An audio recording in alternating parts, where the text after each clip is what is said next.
Hey everyone. So, now that I've spent most of the day playing it, I will give you my first impressions on Shinobi Earth of Vengeance, the latest installment in the Shinobi franchise, the first new one we've had in 14 years, which is published by Sega and developed by Lizard Cube, who are among the people who are working on Streets of Rage, for one TMA's Treasure Revenge, and now they can add Shinobi to the franchise managed to deliver a stellar retro reimagined game for,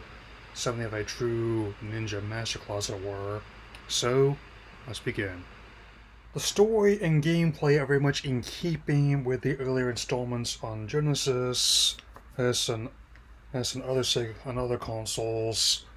in which Joe Musashi he must face off against hence the E&E Corporation and the enigmatic Ruse in order to avenge most of his clan being turned to stone and his dojo being destroyed, which is a simple but effective plot, and the gameplay is every bit as challenging as engaging as it was in previous installments, where you have a mixture of both ninjutsu, who projectiles,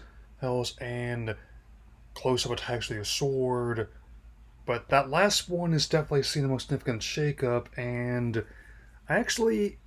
spent 2 hours alone on the demo just because of how engaging the combo system was. I mean, just learning more techniques and figuring out how to chain together high double or triple digit combos is quite the entertaining feat, and I also enjoy how it actually infuses the action platformer gameplay with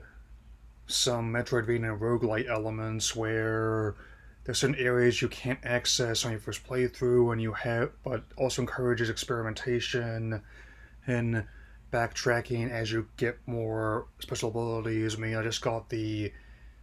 grappling hook, for example, which would definitely be useful for finding secrets in the Obora village. Being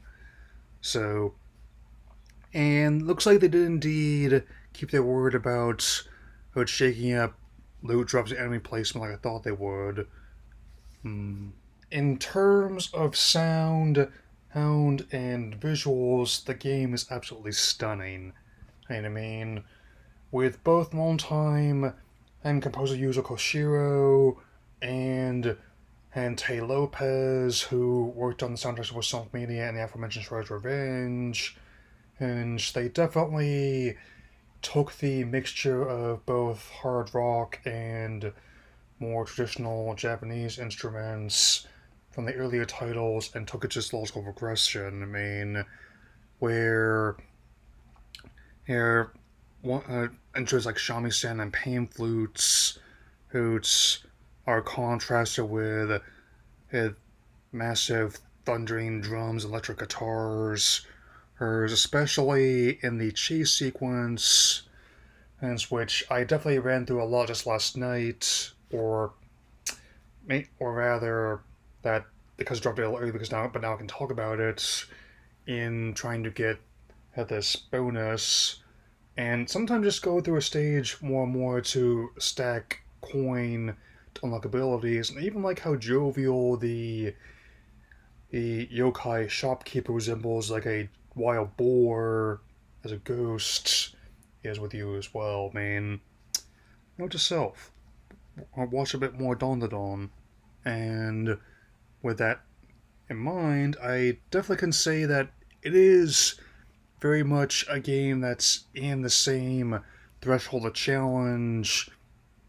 as the installments on Genesis. Man, like even and and with the accessibility options in mind, I had to go fiddle with some of them to see how they were in my playstyle. Hell, it will test your mettle for both newcomers and true believers alike, and definitely helps that someone who is interested in Sonic would also be interested in other Sega titles. I guess that's the benefit of growing up with like having like a Sega six-pack in your collection, and that was a fun cart, to say the least. I know we still have a few months left to go in the year, an entire quarter of releases left even. But I can already say with confidence that this is among my favorite games of the year. I mean, I expect it to be good given my love for previous installments and developer's pedigree, but I can certainly say, hey, it is definitely another great retro reimagined title, and I can now officially say, hey, I want these developers to take a look at doing a fourth Golden Axe game in that same vein, as a direct sequel to the first three games in Genesis and the arcades that disregards the events of other less well received installments, Beast Rider in particular, her, and just gives it all glorious too. You could even have Death Adder's followers,